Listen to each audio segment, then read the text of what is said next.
जय हिंद साथियों, आप सभी का स्वागत करता हूं आप सभी के अपने चैनल टारगेट सिलेक्शन में। साथियों, आज की इस वीडियो में ऐसे टॉप लेवल के क्वेश्चंस देखेंगे हिंदी के, सामान्य ज्ञान के, रीजनिंग के और मैथ के, जो कई सारी परीक्षाओं में साथियों पूछे जा चुके हैं। और एग्जामिनर साथियों क्या करते हैं, जो भी परीक्षा को तैयार करते हैं तो ये समझ लीजिए वो पिछली परीक्षाओं में आए हुए प्रश्न ही होते हैं। तो साथियों ये क्वेश्चन सभी के सभी एक तरीके से पिछली परीक्षाओं पर आधारित है, पिछली परीक्षाओं में से लिए हैं।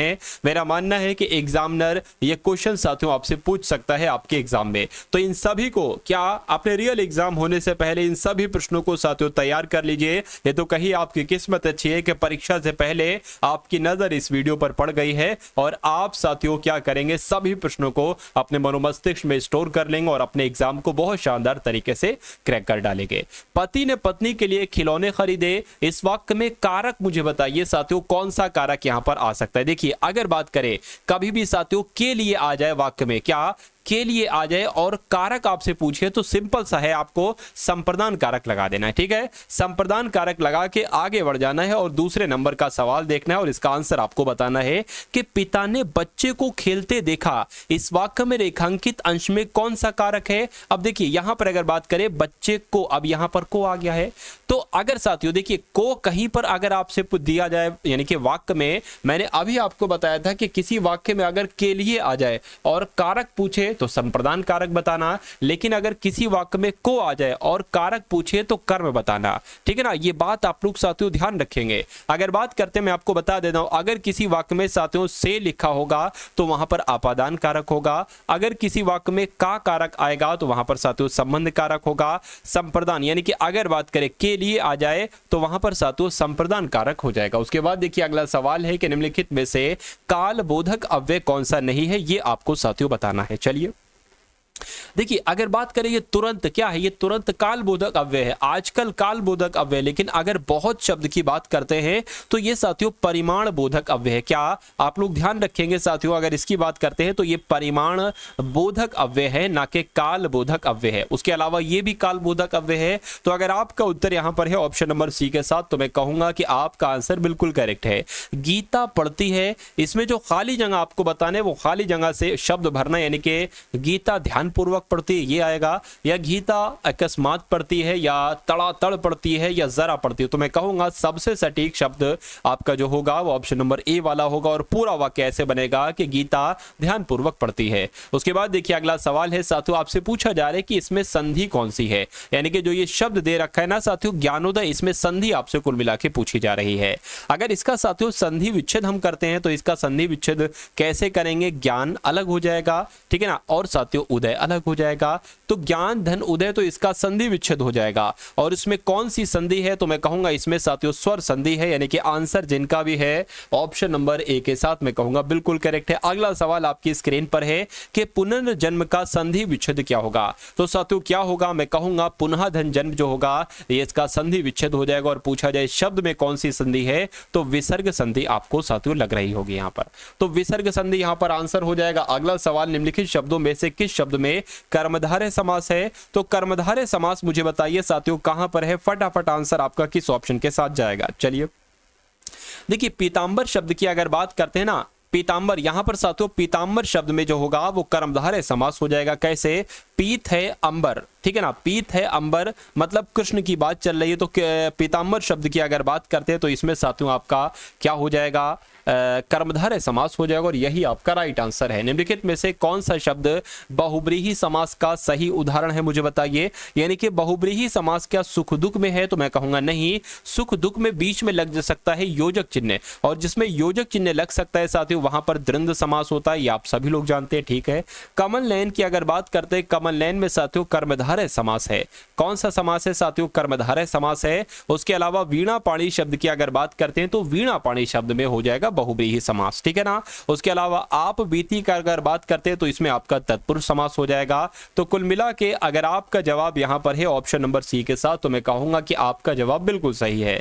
अगला सवाल देखिए आपके स्क्रीन पर है कि जल की अथाह राशि को ठीक है ना, कहते हैं। समुद्र के पर्यायवाची से उपरोक्त वाक्य को पूरा करना है, यानी कि जल की अतः राशि को क्या कहा जाता है और वो समुद्र का पर्यायवाची होगा। तो यहां पर अगर बात करें साथियों, जलधि आपका राइट आंसर हो जाएगा। राइट आंसर जिनका भी ऑप्शन नंबर सी के साथ है, मैं कहूंगा बिल्कुल आपका आंसर सही है। चलिए उसके बाद देखिए अगला सवाल है कि पूज्य व्यक्ति की सेवा कीजिए। क्या लिखा हुआ है साथियों, पूज्य व्यक्ति की सेवा कीजिए।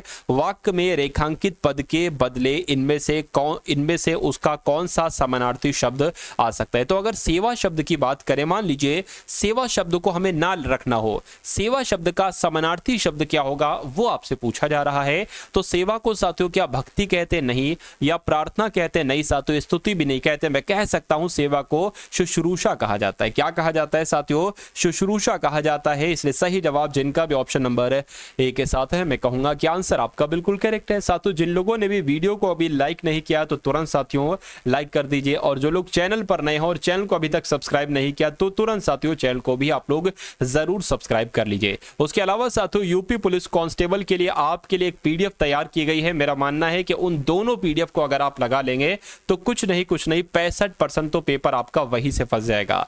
वो पीडीएफ साथियों एक तरीके से कैसी पीडीएफ है, वो 2018 से लेकर उसमें 2024 तक के यूपी पुलिस कांस्टेबल के पेपर हैं, शिफ्ट वाइज हैं, मतलब हल सहित हैं। ये दोनों पीडीएफ की अगर बात करिए तो पहली पीडीएफ ये हल सहित आपको दी जाएगी, ठीक है ना। कुल मिला के 18 पेपर होंगे, ठीक है। उसके अलावा साथियों अगर बात करें, अगर इसमें से कुछ रह जाएगा तो ये 10 प्रैक्टिस पेपर साथियों आपके वो कवर कर देंगे। तो मेरा मानना है कि अगर इन दोनों पीडीएफ को आप लगा लेंगे तो आपका एग्जाम साथियों क्रैक हो जाएगा, ठीक है ना। ये पीडीएफ की सिर्फ आपको 45 रुपए में दी जा रही। कितने रुपए में? सिर्फ 45 रुपए में दी जा रही हैं। उसके अलावा अगर साथियों बात करें कि डिस्क्रिप्शन में लिंक है उसका, वहां पर आप लोग जाकर उस लिंक पर क्लिक करके व्हाट्सएप पर पीडीएफ प्राप्त करने का लिंक है, उस पर क्लिक करके आप इस पीडीएफ को प्राप्त कर सकते हैं, ठीक है ना। चलिए खैर, अब अगर बात करें साथियों कर्म का विलोम क्या होगा, तो कर्म का विलोम क्या होता है? निष्कर्म होता है। क्या होता है साथियों? निष्कर्म होता है। आप सभी लोग याद रखेंगे। उसके बाद देखिए अगला सवाल है कि निम्नलिखित में से किस विकल्प में विलोम युग्म सही नहीं है। तो विलोम युग्म भाई साहब कहां सही नहीं है ये आपको बताना है। चलिए देखिए अगर बात करें औचक का क्या हो जाएगा, औचक का विलोम साथियों अक्सर हो जाएगा, ये बात बिल्कुल सही है। डावाडोल का अस्थिर होगा नहीं साथियों। अरे भाई डावाडोल है, अस्थिर है, तो डावाडोल का एक तरीके से मतलब क्या होता है, अस्थिर का मतलब क्या होता है जो स्थिर ना रहे, और डावाडोल का भी एक तरीके से वही मतलब कह सकते। तो ये विलोम नहीं लग रहे हैं। अब विलोम नहीं लग रहे हैं तो मैं कहूंगा विलोम युग्म सही नहीं है। कौन से वाले? ऑप्शन नंबर बी वाले, और यही आपका सही जवाब है। झिड़कना का पुचकारना हो जाएगा विलोम, गाफिल का खबरदार हो जाएगा विलोम। उसके बाद देखिए अगला सवाल है साथियों, आपकी परीक्षा में यहां से प्रश्न बाहर नहीं आ सकते। आपको टारगेट सिलेक्शन के माध्यम से जो भी साथियों क्लासेस दी जा रही हैं, जो भी क्वेश्चंस दिए जा रहे हैं, उन सभी क्वेश्चंस को आप लोग तैयार कीजिए और बिल्कुल निडर होके एक योद्धा की तरह एग्जाम हॉल में प्रवेश करना। अगर आप वाकई में टारगेट सिलेक्शन से बहुत अच्छे तरीके से पढ़े हो, अगर आप पुराने स्टूडेंट हो टारगेट सिलेक्शन के, तो ये सवाल ही नहीं पैदा हो सकता कि आपका सिलेक्शन इस बार ना हो, ठीक है ना। लेकिन अगर कोई कमी रह गई है या आप नए जुड़े हो हमसे, लेकिन देखिए जो पुराने जुड़े हैं हम लोगों से, ठीक है, टारगेट सिलेक्शन से, क्योंकि बहुत महीनों से क्लासेस चलती चली आ रही हैं, ऐसा भी नहीं कह सकते कि हाँ भाई जो है ना वो बहुत पुराने जो 6-6 महीने 5-5 महीने से जुड़े उनका ही सिलेक्शन होगा। नहीं साथियों, अगर आप, मैंने एक सीरीज शुरू की थी, लगभग वो 15-20 दिन हो गए होंगे, ठीक है ना। अगर आप आज की क्लास में पहली बार जुड़े हैं तो मैं कहूंगा वो 15 दिन की क्लासेस आप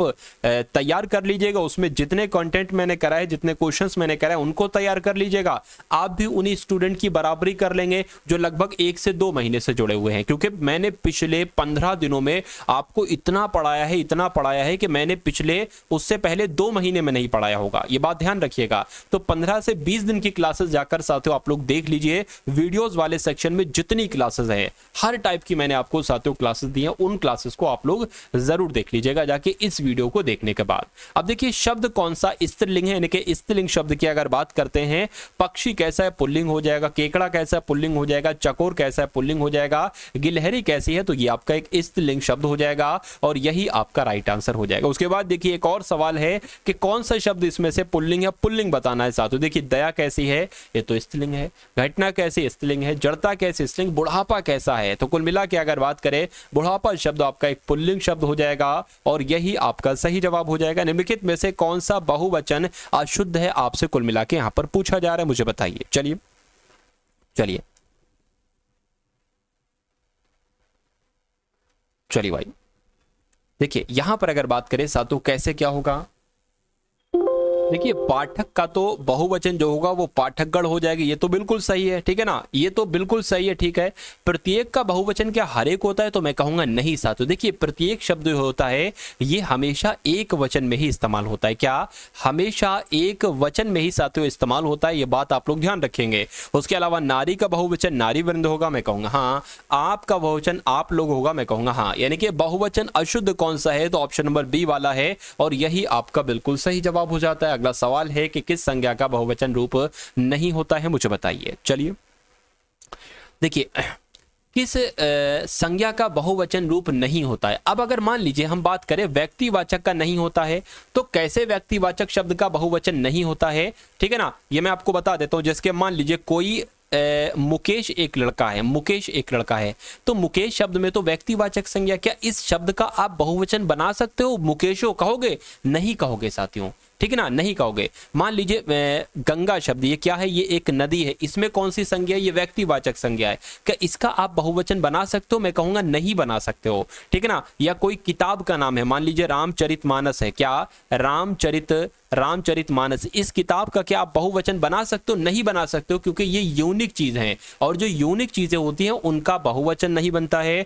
जो यूनिक चीजें होती हैं वो व्यक्तिवाचक संज्ञा के अंतर्गत आती हैं। तो कुल मिला के जिनका आंसर यहां पर है ऑप्शन नंबर सी, तो मैं कहूंगा कि आपका आंसर है बिल्कुल सही। अब उसके बाद देखिए अगला सवाल है आपकी स्क्रीन पर, मुझे बताइए कि जो बात पहले कभी ना हुई हो उसके लिए एक शब्द क्या होगा, बताइए। देखिए जो बात पहले ना कभी हुई हो उसके लिए एक शब्द आपसे पूछा जा रहा है। अगर बात करें कि अगम का मतलब क्या होता है, आप लोग ध्यान रखेंगे, जिसका पार, क्या जिसके पार पाया ना जा सके, क्या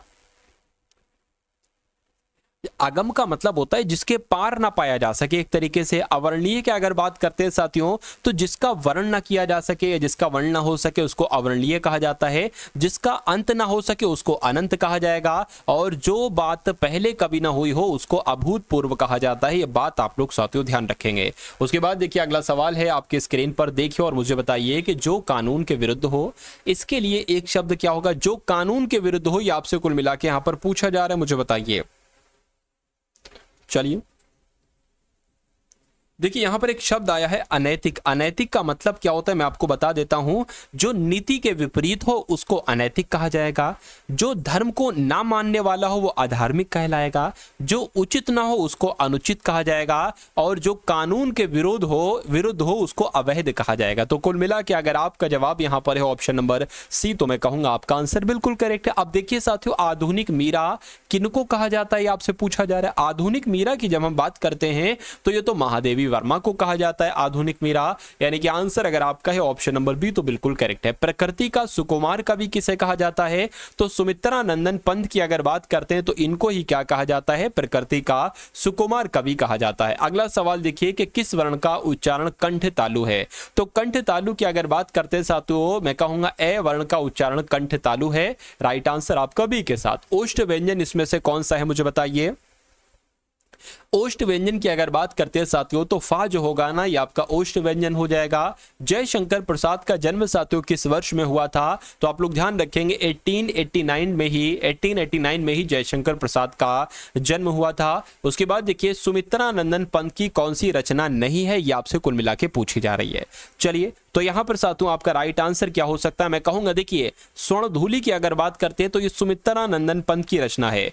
पल्लव भी सुमित्रा नंदन पंत की रचना, वीणा भी सुमित्रा नंदन पंत की रचना है, लेकिन कुरुक्षेत्र की अगर बात करें तो ये तो रामधारी सिंह दिनकर की रचना है। ये किसकी रचना है साथियों, रामधारी सिंह दिनकर की रचना है, ये आप लोग ध्यान रखेंगे। उसके बाद देखिए अगला सवाल है आपसे यहाँ पर। अब देखिए अब थोड़ा सा आपको ध्यान देना है, क्या थोड़ा सा आपको ध्यान देना है कि दिए गए वाक्य का वो भाग बताइए जिसमें कोई त्रुटि नहीं है। यदि कोई त्रुटि नहीं है तो कोई त्रुटि नहीं है वाले ऑप्शन को चुनिए, यानी कि ऑप्शन नंबर 4 वाले को चुनिए। चलिए तो मेरे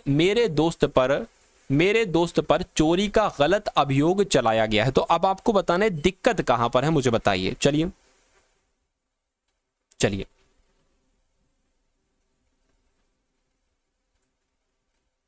देखिए अगर थोड़ा सा ध्यान लगाएंगे आप तो मेरे दोस्त पर चोरी का गलत अभियोग चलाया गया नहीं होता है, लगाया गया होता है भाई साहब। क्या लगाया गया यहां पर आना चाहिए, लगाया गया। तो मैं कहूंगा दिक्कत कहां पर है, 3 वाले में, और 3 वाला आपका राइट आंसर हो जाता है। अगला सवाल देखिए कि वाक्यों में शुद्ध वाक्य आपको बताना है कि शुद्ध वाक्य इसमें से कौन सा है। श्री कृष्ण के अनेकों नाम है, ये नहीं सही होता है साथियों, अनेकों आ जाए तो गलत लगा देना। उसके बाद देखिए भगवान श्री कृष्ण के अनेकों नाम का उल्लेख मिलता है, अनेकों गलत हो जाएगा। श्री कृष्ण को अनेकों नाम फिर से आ गया, गलत हो जाएगा। श्री कृष्ण के अनेक नाम है, ये आपका बिल्कुल सही वाक्य हो जाएगा। ये आपको एक तरीके से याद कर लेना, मैं कहूंगा इनका रट्टा लगा लीजिए इस वाक्य का। क्यों? क्योंकि ये बहुत आपसे पूछा जाता है, अलग अलग तरीके से दे दिया जाएगा। आप लोग इतना ध्यान रखेंगे श्री कृष्ण के अनेक नाम हैं, ये बात आप सभी लोगों को मालूम होना चाहिए। उसके बाद देखिए अगला सवाल है कि रीमा नहीं, सीता राम की स्त्री थी। क्या यहां पर अगर बात करते हैं साथियों, सीता राम की स्त्री थी, तो विकल्पों में से कौन सा शब्द इस वाक्य के रेखांकित शब्द के लिए सबसे ज्यादा उपयुक्त है? यानी कि स्त्री के नीचे जो है ना वो रेखांकित शब्द साथियों हो जाएगा। क्या? स्त्री के नीचे। तो स्त्री यानी कि सीता जो है ये राम की स्त्री है, तो क्या महिला कह सकते हैं या पत्नी कह सकते हैं? राम की पत्नी है सीता, या राम की नायिका है सीता, या औरत है? मैं कहूंगा साथियों सबसे सही जवाब जो आएगा वो यहाँ पर ऑप्शन नंबर बी वाला आएगा, क्योंकि पत्नी है, ये राम की पत्नी है सीता जी। उसके बाद देखिए अगला सवाल है कि भारत दुर्दशा किसका प्रसिद्ध नाटक है, मुझे बताइए। तो अगर आपका जवाब भारतेंदु हरिश्चंद्र है तो मैं कहूंगा आपको कोई हरा नहीं सकता, आपको कोई पछाड़ नहीं सकता, क्योंकि आपके एग्जाम में साथियों ये सवाल इस बार आएगा और आप लोग ध्यान रखेंगे। उसके बाद देखिए अगला सवाल है आपकी स्क्रीन पर कि अंधा युग साथियों किसकी रचना है, मुझे बताइए। तो अंधा की अगर बात करते हैं साथियों धर्मवीर भारती की है। जो धर्म को नहीं मानता वो एक तरीके से अंधा होता है, तो ट्रिक भी बन गई यहां पर। अंधा युग किसकी रचना है? धर्मवीर भारती की है। चलिए अब उसके बाद देखेंगे साथियों अगले नंबर का सवाल है आपके स्क्रीन पर। तो अब साथियों कुछ क्वेश्चन हम लोग देख लेते हैं रीजनिंग के। देखिए ऐसे क्वेश्चन इस बार आपको बहुत देखने को मिलेंगे। कैसे? आपको 4 ऑप्शन दे दिए जाएंगे A B C D। आपसे सिंपल सा ये कहा जाएगा कि जो सबसे विषम है। अब विषम की अगर बात करें बहुत तरीके के शब्द आपको दिए जा सकते हैं कि इसमें से भिन्न कौन सा है, इसमें से विषम कौन सा है, या ऐसे कह दे अक्षरों के समूह का एक क्रम नीचे दे रखा है, प्रत्येक प्रश्न में एक समूह उस क्रम का अनुसरण नहीं करता है, उसकी पहचान। यानी कि एक तरीके से विषम ही यहां पर आपसे पूछा जा रहा है। तो इस क्वेश्चन को देखिए साथियों और मुझे बताइए क्या यहां पर लॉजिक एक तरीके से लगा हुआ है। चलिए देखिए अब अगर बात करते हैं साथियों लेटर पोजीशन, सबसे पहले लिख लीजिए W होता है 23 पर और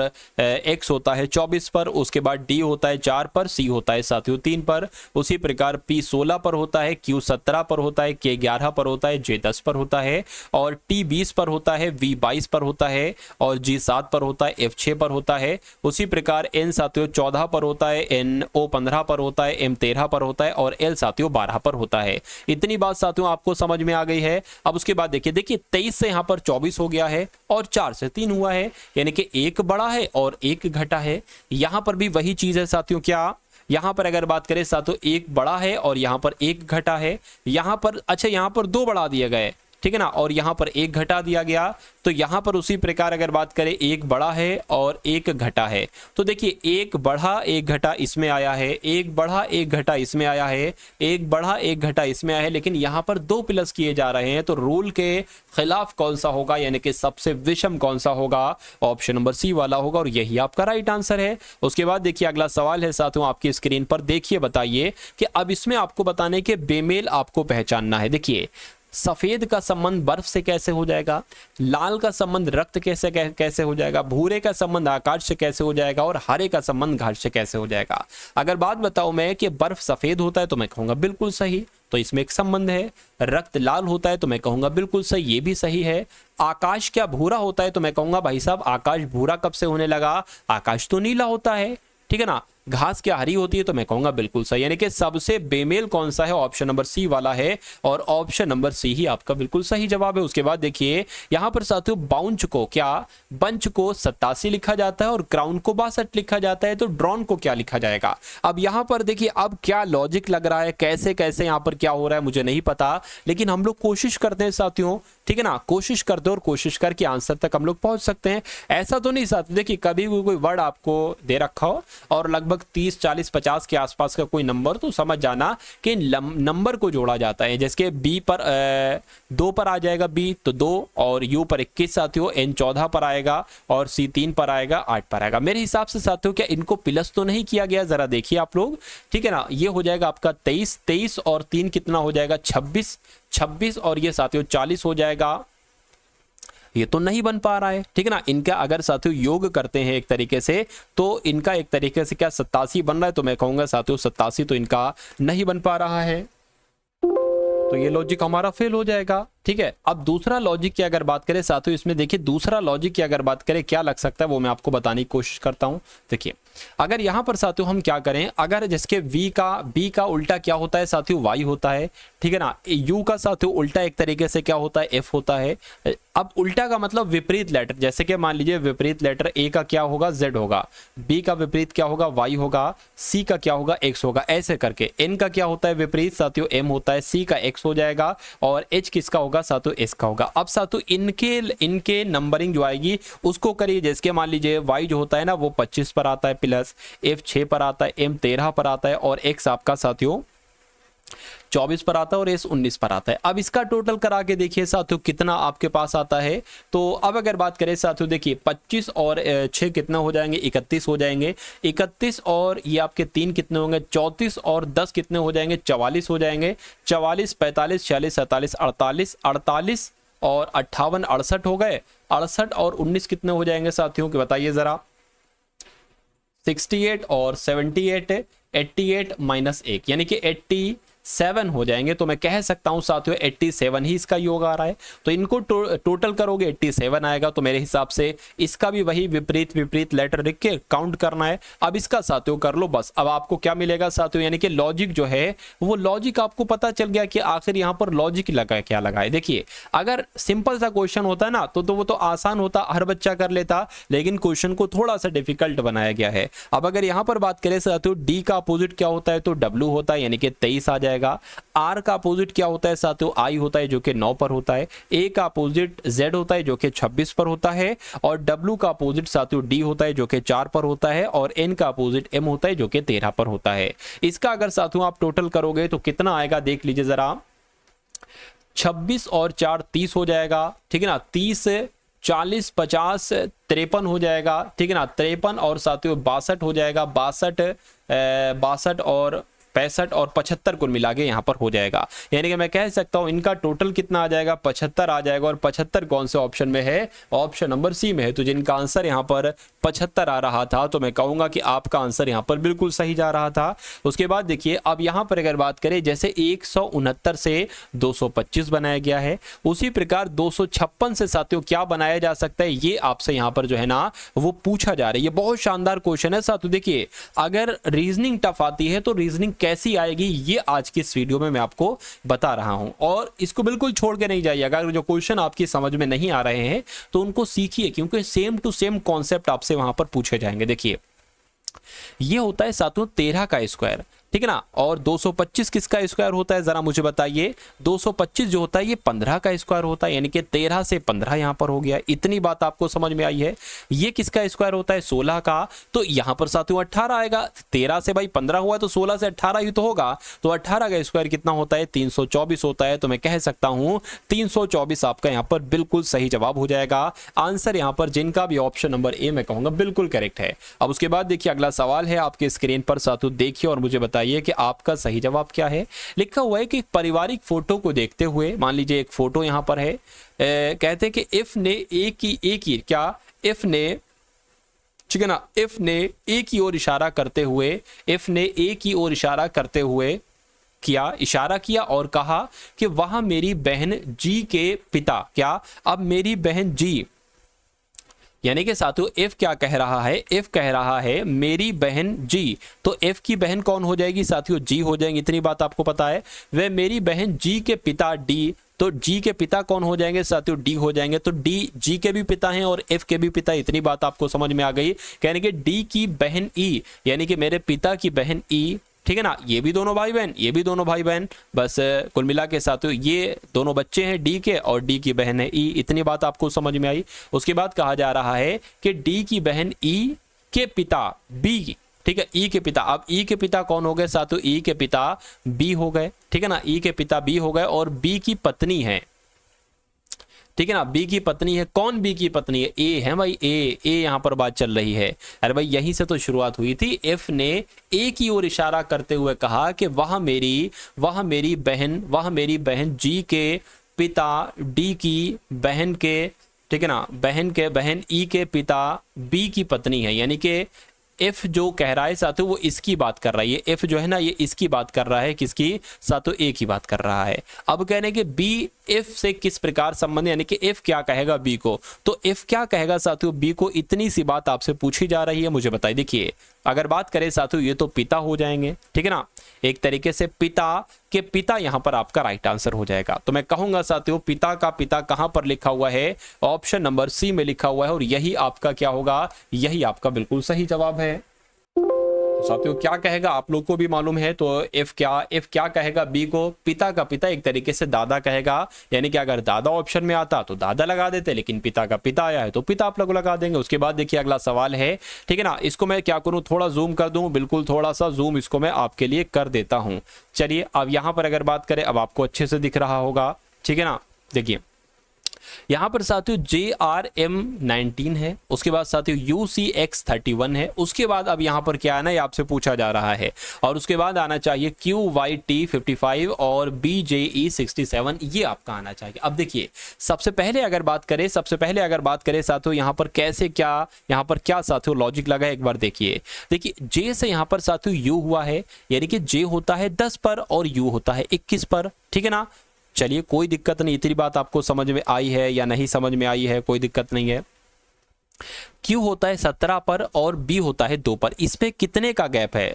Q होता है 17 पर और B होता है 2 पर, साथियों यहाँ पर 11 का गैप है और यहाँ पर भी 11 का गैप है। अरे भाई J से U हुआ है, 11 बढ़ाया गया है। अरे भाई ये 10 पर होता है, 21, 11 बढ़ाया गया है और यहाँ पर भी 11 बढ़ाया गया। तो मैं कह सकता हूँ कि U से यहाँ पर जो नंबर आएगा वो एक तरीके से 11 बढ़ाया जाएगा। तो मैं कह सकता हूँ U के बाद साथियों देखिए U क्या होता है? 21 पर होता है, 21 पर 22, 23, 24, 25, 26 खत्म, फिर 1, 2, 3, 4, 5, 6, यानी कि 6 आ जाएगा, 11 ऐड करेंगे तो यहाँ पर 6 पर क्या आता है? F आता है, और F सिर्फ साथियों इस ऑप्शन में है और इस ऑप्शन में है। अब उसके बाद अगर बात करें देखिए R से यहाँ पर C हुआ है क्या?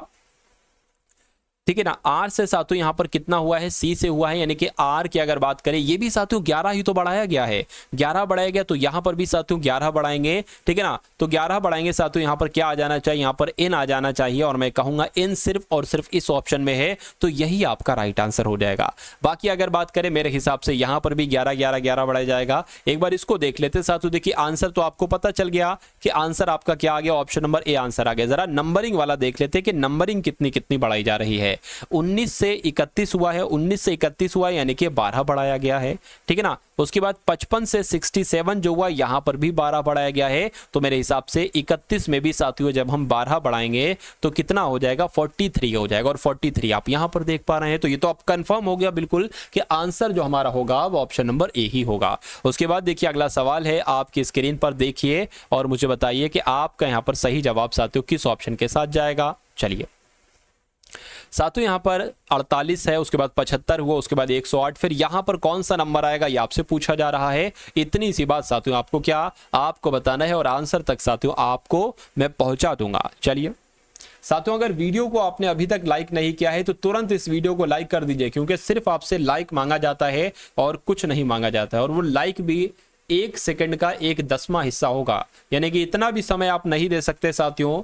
तो मेहनत तो आपके लिए कुल मिला के करी जा रही है। अगर आप लाइक वीडियो को कर देंगे तो मेरा मानना है कि और अच्छे तरीके से मैं आपके लिए मेहनत करूंगा। बाकी मेहनत में कोई कमी नहीं है मेरी तरफ से। देखिए 48 से यहाँ पर 75 हुआ है, तो मेरे हिसाब से साथियों 27 यहाँ पर बड़ा है, ठीक है ना, 27 यहाँ पर बड़ा है। अब 75 से 108 हुआ है तो कितना बड़ा है साथियों? 33 यहाँ पर बड़ा है। अब यहाँ पर कितना बड़ा है और यहाँ से यहाँ पर कितना बड़ा है हम नहीं कह सकते, कोई दिक्कत नहीं है। देखिए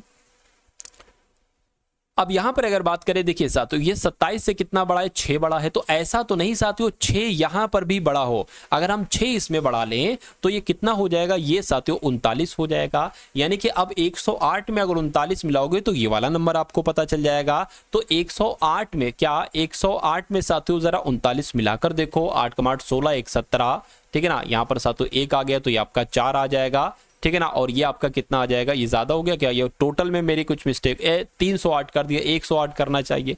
108 में 39 मिलाना है मेरे को, तो 17 हो जाएगा साथियों, ये 4 हो जाएगी, 147 हो जाएगा। अच्छा 147 ये देखिए ऑप्शन में भी है, तो 147 यहाँ पर मैंने रख दिया। अब देखिए यहाँ पर अगर बात करें, यहाँ पर भी साथियों 6 प्लस कीजिए, यानी कि 39 प्लस 6 कितना होता है साथियों, 45 होता है। यानी कि 147 में अगर 45 हम प्लस करेंगे तो कितना आ जाएगा, तो अगर 192 आ रहा है तो यही हमारा आंसर हो जाएगा, कोई दिक्कत नहीं है, बिल्कुल 192 आ गया। तो पूरा खेल समझ गए हैं ना आप। देखिए 27 बढ़ाया गया है 75 मिल गया, 33 बढ़ाया गया है 108 मिल गया, 39 बढ़ाएंगे तो 147 मिल जाएगा, 147 में 45 मिलाएंगे 192 मिल जाएगा। अब ये जो बड़ा बड़ा है ना 6 यहाँ पर प्लस करे जाने तो हमें ये मिला है। तो कुल मिला के आपका राइट आंसर जो है वो ऑप्शन नंबर बी के साथ जाएगा। अगला सवाल आपकी स्क्रीन पर मुझे बताइए, लिखा हुआ है धन शोधन आमतौर पर किस प्रकार के अपराध को आसान बनाने में मदद करता है। देखिए जो धन शोधन होता है ना, ये संगठित अपराध, ठीक है ना। जैसे कि मान लीजिए धन शोधन, अरे भाई धन की बात है तो ये तो फिर संगठन एक तरीके से उसका बनेगा, उसमें ग्रुप में 4 5 6 लोग होंगे। तो कुल मिला के आंसर आपका जाएगा बी के साथ। अगला सवाल देखिए आपकी स्क्रीन पर है, कहा जा रहा है कि 11:16 बज रहे हैं घड़ी में, और इस घड़ी के हाथों से कौन सा बाह्य कोण बनेगा। यानी कि जो 11:16 पर दोनों सुइयां होती है ना, तो उनको हाथ बताया गया है।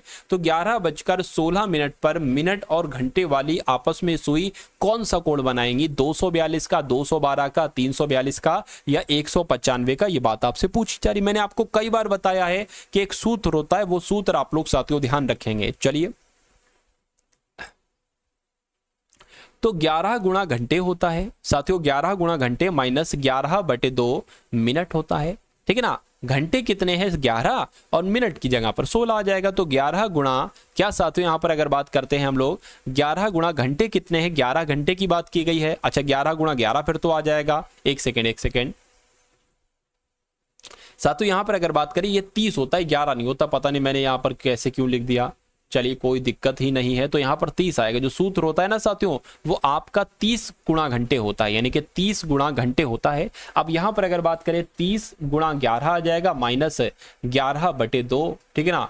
तो मिनट कितने साथियों, 16 मिनट है। अब तो आप लोग साथियों समझ गए, पूरी बात समझ गए ना। तो 11 की गुणा 30 से अगर करेंगे तो कितना आ जाएगा साथियों, 330 आ जाएगा, 330 आ गया माइनस ये देखिए यहां पर साथियों 5.5 आ जाएगा। तो अब 16 की गुणा 5.5 से कर लो साथियों, 16 पंजे 80, 16 पंजे 80 और साथियों 0 ये 8, ये यहाँ पर 8 आ जाएगा। इतनी बात आपको समझ में आ गई। पॉइंट लगा था, पॉइंट लगा दीजिए, यानी कि यहाँ पर 88 आ जाएगा। तो अब आपको करना कुछ नहीं है, 330 में से 88 को घटा देना है। तो यहाँ पर साथियों 2 आ जाएगा, क्योंकि 10 में से 8 जाएगा, 2 आ जाएगा, ये 2 बच जाएगा, ठीक है ना। 2 बच जाएगा यानी कि ये आपका 32 हो जाएगा। तो यहाँ पर कितना आ जाएगा साथियों, 24 आ जाएगा। तो 242 डिग्री कहां पर है, मैं कहूंगा ऑप्शन नंबर ए में है, और यही आपका राइट आंसर है। यानी कि 11:16 पर दोनों घंटे और मिनट वाली सुई 242 डिग्री का कोण बनाएंगी। उसके बाद देखिए अगला सवाल है, इसको क्या करूं, जूम कर दूं। बिल्कुल अब ये ऑप्शन से कोई लेना देना आपको नहीं होना चाहिए, क्योंकि हम तो ऑप्शन साथियों खुद ही ले आएंगे, ऑप्शन की हमें क्या जरूरत है। चलिए ठीक है ना, इतना बड़ा ठीक है। अब देखिए अब साथियों सवाल पर हम लोग बढ़ते हैं, और क्या क्या यहां पर कहा जा रहा है, कैसे क्या है, तो ये आप लोग देखिए। यहां पर कहा गया है कि सोहन अपनी, एक सेकेंड,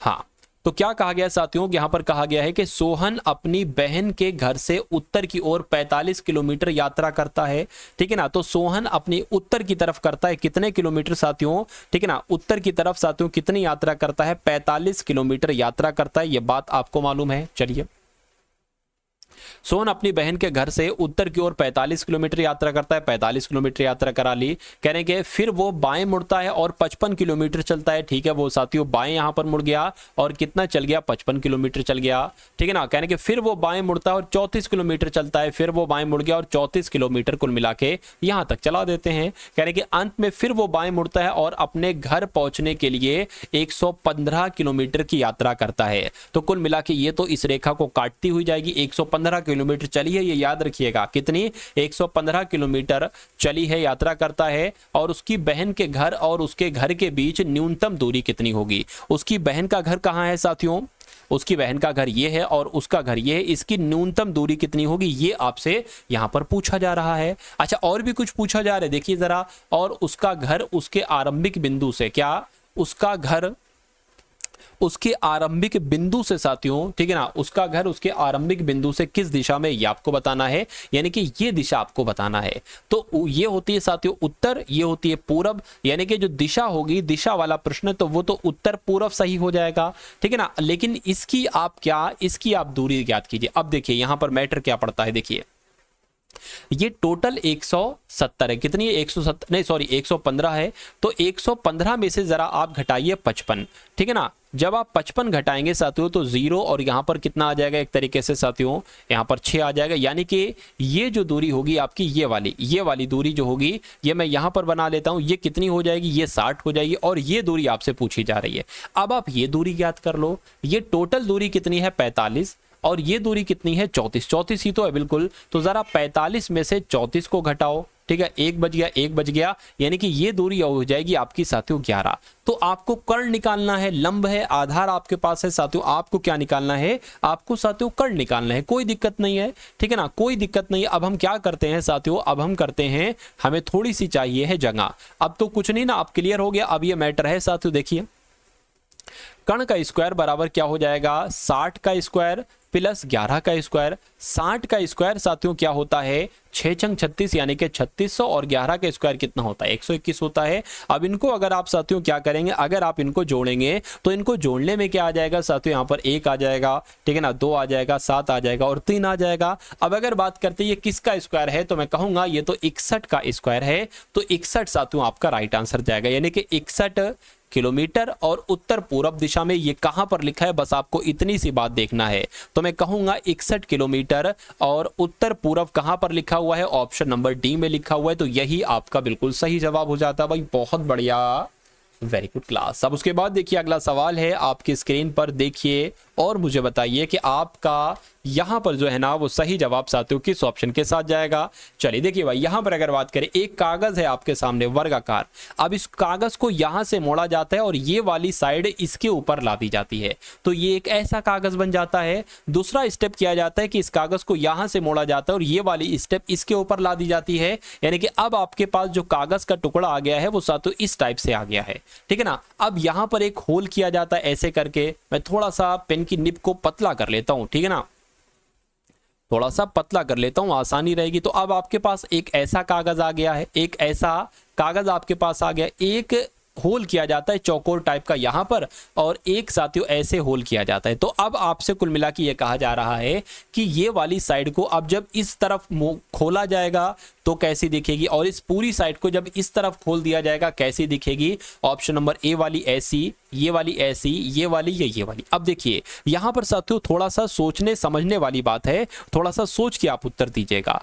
अब देखिए अगर बात करें, ये एल ही तो आपको दिख रहा है, ये एल है। अब इसकी अगर साथियों जल प्रतिबिंब देखोगे तो ये आपको कैसा दिखेगा, ये आपको ऐसा दिखेगा, यानी कि ये जो एल ऐसा यहां पर बना हुआ है। तो मैं कह सकता हूं साथियों क्या कुछ ऐसा आपके सामने आएगा, मैं आपको यहां पर बता देता हूं, कुछ ऐसा आपके सामने आएगा। और ऐसा देखिए कहां पर है, ठीक है ना, ऐसा यहां पर है। देखिए यहां पर तो नहीं है, उसके अलावा साथियों यहां पर है, यहां पर है, यहां पर है, हाँ बिल्कुल। अब देखिए ये चौकोर जो है वो साथियों यहां पर आ जाएगा चौकोर। अब देखिए, ठीक है ना, अब यहां पर आ गया। अब अगर यहां की अगर बात करते, इधर की बात करें तो कुछ ऐसे बनेगा, सही नहीं बन पा रहा, ऐसे बनेगा, ठीक है। और एक चौकोर यहां पर भी आ जाएगा। और उसी प्रकार अगर बात करते साथियों कुछ यहां पर ऐसे करके बनेगा, ठीक है ना, ऐसे करके बनेगा और चौकोर यहां पर है। तो ऐसी सिर्फ आपको आकृति यहां पर नहीं नजर आ रही है, यहां पर, ठीक है ना, यहां पर अगर बात करते हैं ये, ठीक है ना,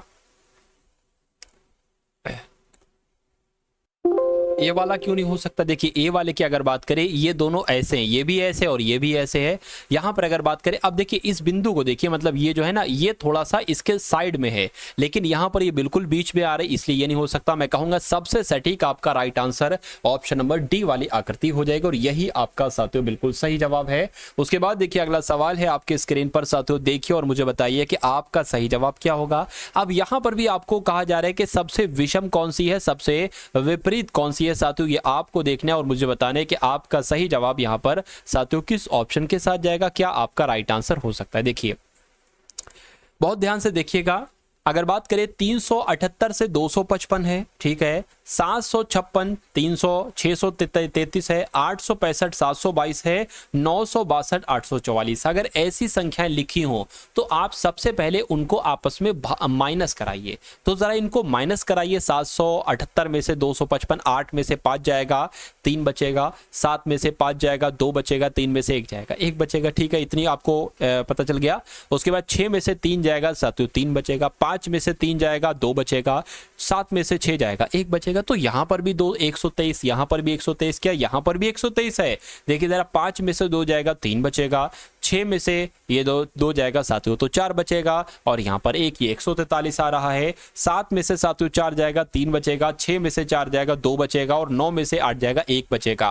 यानी कि यहाँ पर भी 123, यहाँ पर भी 123, यहाँ पर भी 123। तो सबसे अलग कौन सा होगा? मैं कहूँगा ऑप्शन नंबर सी वाला सबसे अलग होगा, और यही आपका साथियों क्या होगा, बिल्कुल सही जवाब हो जाता है। उसके बाद देखिए अगला सवाल है साथियों आपके स्क्रीन पर, देखिए और मुझे बताइए कि आपका सही जवाब यहाँ पर किस ऑप्शन के साथ जा सकते हैं। देखिए संघर्ष समाधान में मध्यस्थता में आम तौर पर क्या शामिल होता है? तो विरोधी पक्षों को समझौते तक पहुंचने में मदद करने के लिए एक निष्पक्ष तृतीय पक्ष की सहायता होती है, बिल्कुल होती है। एक न्यायाधीश पक्षकारों पर एक प्रस्ताव थोप रहा है, ऐसा थोड़ी ना। न्यायालय में कानूनी कार्यवाही उपरोक्त में से कोई नहीं। तो मैं कहूंगा सबसे सटीक जवाब आपको ऑप्शन नंबर ए के साथ जाएगा। तो यहाँ पर सही जवाब ए के साथ जाए। इनके संघर्ष समाधान में मध्यस्थता में आमतौर पर क्या शामिल है? तो विरोधी पक्षों को समझौते तक पहुंचाने में मदद करने के लिए एक निष्पक्ष तृतीय पक्ष की सहायता होना। उसके बाद देखिए साथियों, अब आपके सामने कुछ क्वेश्चंस मैं कराऊंगा सामान्य ज्ञान के, और ये वो क्वेश्चन है साथियों जो आपके एग्जाम के लिए बहुत इंपॉर्टेंट है। आपसे पूछा जा सकता है कि कौन सी इनमें से कौन सी सबसे कठोर धातु है? तो साथियों टंगस्टन है, टंगस्टन है। आंसर आपका जाएगा डी के साथ। उसके बाद देखिए अगला सवाल है कि निम्नलिखित में से किस प्रकार की मृदा में जल धारण क्षमता सबसे ज्यादा होती है? तो मैं कहूंगा जो चिकनी मिट्टी होती है, यानी कि चिकनी मृदा होती है, जिसको मृदमय एक तरीके से मृदा कहा जाता है, इसमें इस मृदा में जल धारण क्षमता सबसे सर्वाधिक होती है। उसके बाद देखिए कौन सा महाद्वीप विश्व के आधे से अधिक टीन प्रदान करता है? तो अगर बात करें साथियों, जो आपका एशिया महाद्वीप है, ठीक ना, ये विश्व के आधे से, यानी कि अगर बात करें 100% मान लीजिए, क्या अगर ये होता है इसका उत्पादन, तो ये आधे से ज्यादा जो है ना, ये कहां पर उत्पादन किया जाता है? एशिया में ही किया जाता है, एशिया महाद्वीप में। उत्तर प्रदेश में प्रमुख रबी की फसलें साथियों कौन कौन सी है? तो मैं कहूंगा गेहूं, चना, मटर। जो पहला वाला देखो और पहला वाले आंसर, यानी कि ये सभी जो है ना, ये उत्तर प्रदेश में प्रमुख रबी की फसलें हैं। उसके बाद देखिए कि माउंट सेंट हेलेंस निम्नलिखित में से किस देश में स्थित एक सक्रिय स्तरित ज्वालामुखी है? तो ये साथियों कहां पर है? माउंट सेंट हेलेंस, क्या लिखा हुआ? माउंट सेंट हेलेंस, ये संयुक्त राज्य अमेरिका में है, ये आप लोग ध्यान रखेंगे। अगला सवाल है कि गुलामगिरी एक पुस्तक है जिसका अर्थ है गुलामी, ठीक है ना, गुलामगिरी इसका मतलब है गुलामी। ये किसने लिखी है? तो इस पुस्तक की अगर बात करते हैं तो ज्योतिबा राव फुले के द्वारा यह पुस्तक लिखी गई, जिस पुस्तक का नाम है गुलामगिरी। उसके बाद देखिए अगला सवाल है आपकी स्क्रीन पर, आपसे पूछा जा रहा है कि माई लाइफ इन डिजाइन पुस्तक का अनावरण साथियों किसने किया? तो आप लोग ध्यान रखेंगे किसने किया? गौरी खान ने साथियों इसका अनावरण किया, यानी कि आपका right answer option number B के साथ जाएगा। उसके बाद देखिए अगला सवाल है कि सोनिक बूम तब उत्पन्न होता है जब किसी ध्वनि स्रोत की चाल कैसी होती है? ध्वनि की चाल की तुलना में अधिक, प्रकाश की चाल की तुलना में होती है, ध्वनि की चाल की तुलना में कब? ये ध्वनि की चाल के बराबर। तो मैं कहूंगा कि सोनिक बूम तब उत्पन्न होता है जब किसी ध्वनिक स्रोत की चाल ध्वनि की चाल की तुलना में अधिक होती है। उसके बाद देखिए अगला सवाल है आपकी स्क्रीन पर, आपसे पूछा जा रहा है साथियों कि इनमें से कौन सा खनिज छोटा नागपुर क्षेत्र में नहीं पाया जाता है। तो छोटा नागपुर क्षेत्र में साथियों कोयला पाया जाता है, क्रोमाइट और लौह अयस्क पाया जाता है, लेकिन सोना नहीं पाया जाता है। उसके बाद देखिए निम्नलिखित में से किस विश्वविद्यालय ने मौलाना अबुल कलाम आजाद ट्रॉफी 2023 जीती। तो किसने जीती साथियों, गुरु नानक देव विश्वविद्यालय जो कि अमृतसर है, इसने जीती। अगला सवाल है कि इनमें से कौन सबसे पुराना अर्धसैनिक बल है। तो इनमें से कौन सबसे पुराना अर्धसैनिक है, तो मैं कहूंगा राइफल, असम राइफल्स है, यानी कि आंसर आपका बी के साथ जाएगा। फ्रांस की राजधानी शहर कौन सा है, राजधानी शहर। तो अगर बात करते हैं साथियों फ्रांस का राजधानी एक तरीके से कह सकते हैं, ठीक है ना, तो पेरिस है, आंसर आपका जाएगा ए के साथ। अगला सवाल देखिए आपके स्क्रीन पर है साथियों, मुझे बताइए कि स्वर्णकार द्वारा सोने और चांदी की वस्तुओं को साफ करने के लिए निम्नलिखित में से किस अम्ल का प्रयोग किया जाता है। तो किसका प्रयोग किया जाता है, अगर ये एग्जाम में सवाल आ जाए तो नाइट्रिक अम्ल, नाइट्रिक एसिड या नाइट्रिक अम्ल साथियों आपको ध्यान रखना है कि स्वर्णकारों के द्वारा सोने और चांदी की वस्तुओं को साफ करने के लिए नाइट्रिक अम्ल का इस्तेमाल किया जाता है। उसके बाद देखिए अगला सवाल है कि institute of advance studies in education ये कहां पर है। तो ये साथियों इलाहाबाद में है। कहां पर है ये इलाहाबाद में है, यानी कि राइट आंसर आपका जाएगा बी के साथ। अगला सवाल है कि निम्नलिखित में से कौन राष्ट्रीय हरित न्यायाधिकरण का अध्यक्ष नहीं रहे।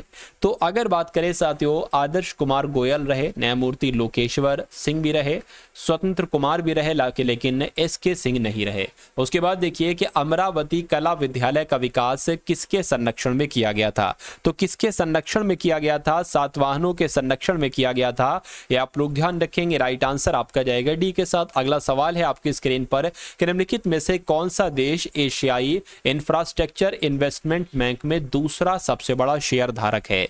तो किसकी बात चल रही है, अपने भारत की बात चल रही है, यानी कि आंसर आपका जो जाएगा वो ऑप्शन नंबर सी के साथ जाएगा।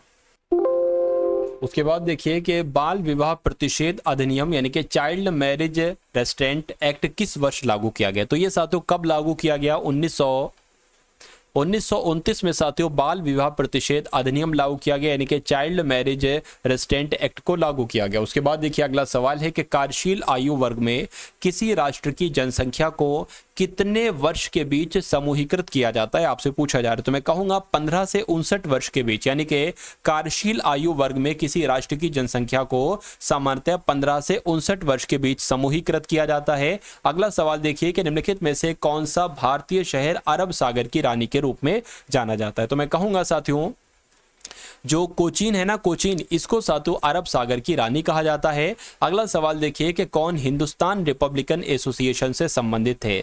तो सचिंद्र नाथ सान्याल की जब हम बात करते हैं तो यही साथियों हिंदुस्तान रिपब्लिकन एसोसिएशन से संबंधित है। उसके बाद देखिए अगला सवाल है कि क्षेत्रीय आतंकवाद विरोधी संरचना निम्नलिखित में से किस संगठन से संबंधित है। तो किस संगठन से संबंधित है, यह शंघाई सहयोग संगठन से संबंधित है। राइट आंसर आपका जाएगा ऑप्शन नंबर डी के साथ। अगला सवाल देखिए जो कि बहुत इंपॉर्टेंट है कि किसी राज्य के विधान परिषद के सदस्यों की कुल संख्या, ठीक है ना, कुल संख्या का 1/6 क्या होता है। क्या राज्यपाल के द्वारा जो मनोनीत किए जाते हैं वो 1/6 किए जाते हैं, ठीक है ना। यानी कि हाँ ये बात तो बिल्कुल सही है कि किसी राज्य की जो विधान परिषद है वहां के सदस्यों की कुल संख्या का 1/6 जो होते हैं वो राज्य के द्वारा ही साथियों मनोनीत किए जाते हैं। ये बात तो बिल्कुल सही है। तो कुल मिला के यही आपका राइट आंसर है। इनमें से कौन सा नगर संत रामानंद का जन्म स्थान है, यानी कि संत रामानंद का जन्म कहां पर हुआ था। मैं कहूंगा प्रयागराज में हुआ था, इसलिए सही जवाब आपका जाएगा सी के साथ। चलिए उसके बाद देखिए अगला सवाल है आपसे पूछा यहां पर यह जा रहा है कि जनवरी 2024 में किस भारतीय केंद्र शासित प्रदेश में अपनी तरह का पहला बहु खेल समुद्र तट खेल आयोजित हुआ था। तो कहां पर हुआ था साथियों, दमन और दीव में हुआ था, इसलिए राइट आंसर आपका जाएगा ऑप्शन नंबर ए के साथ। उसके बाद देखिए अगला सवाल है कि मैप्स के लिए गूगल द्वारा घोषित आगामी भारत प्रथम नवाचार क्या है। तो ये क्या है, ये एक एड्रेस डिस्क्रिप्टर है, आप लोग ध्यान रखेंगे, एड्रेस डिस्क्रिप्टर है एक तरीके से, आप लोग ध्यान रखेंगे। चलिए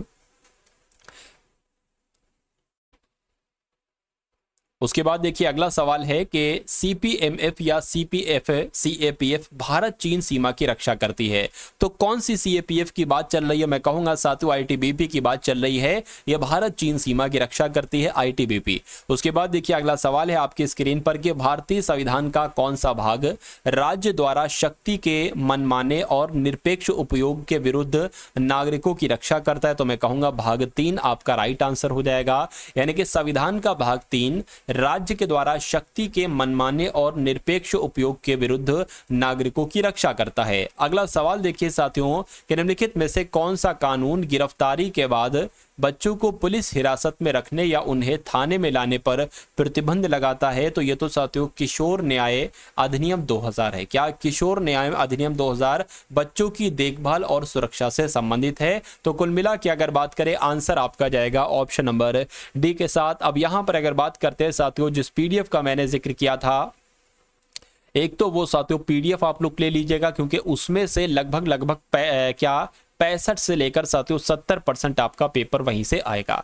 तो कुल मिला के ये 45 रुपए में सिर्फ पीडीएफ आपको दी जा रही है। डिस्क्रिप्शन में लिंक है, वहां से व्हाट्सएप पर पीडीएफ प्राप्त करने का, वहां से आप लोग ले सकते हैं। उसके अलावा साथियों एक अपना व्हाट्सएप ग्रुप है यूपी पुलिस के लिए, ठीक है, तो उस ग्रुप को भी साथियों जरूर ज्वाइन कर लीजिए, उसका लिंक भी आपको डिस्क्रिप्शन में मिल जाएगा। उसके अलावा एक साथियों यूपी पुलिस कांस्टेबल 2024 प्लेलिस्ट का भी लिंक डिस्क्रिप्शन में होगा, उस पर क्लिक करेंगे तो कुछ वीडियोस आपके सामने ओपन हो जाएंगी।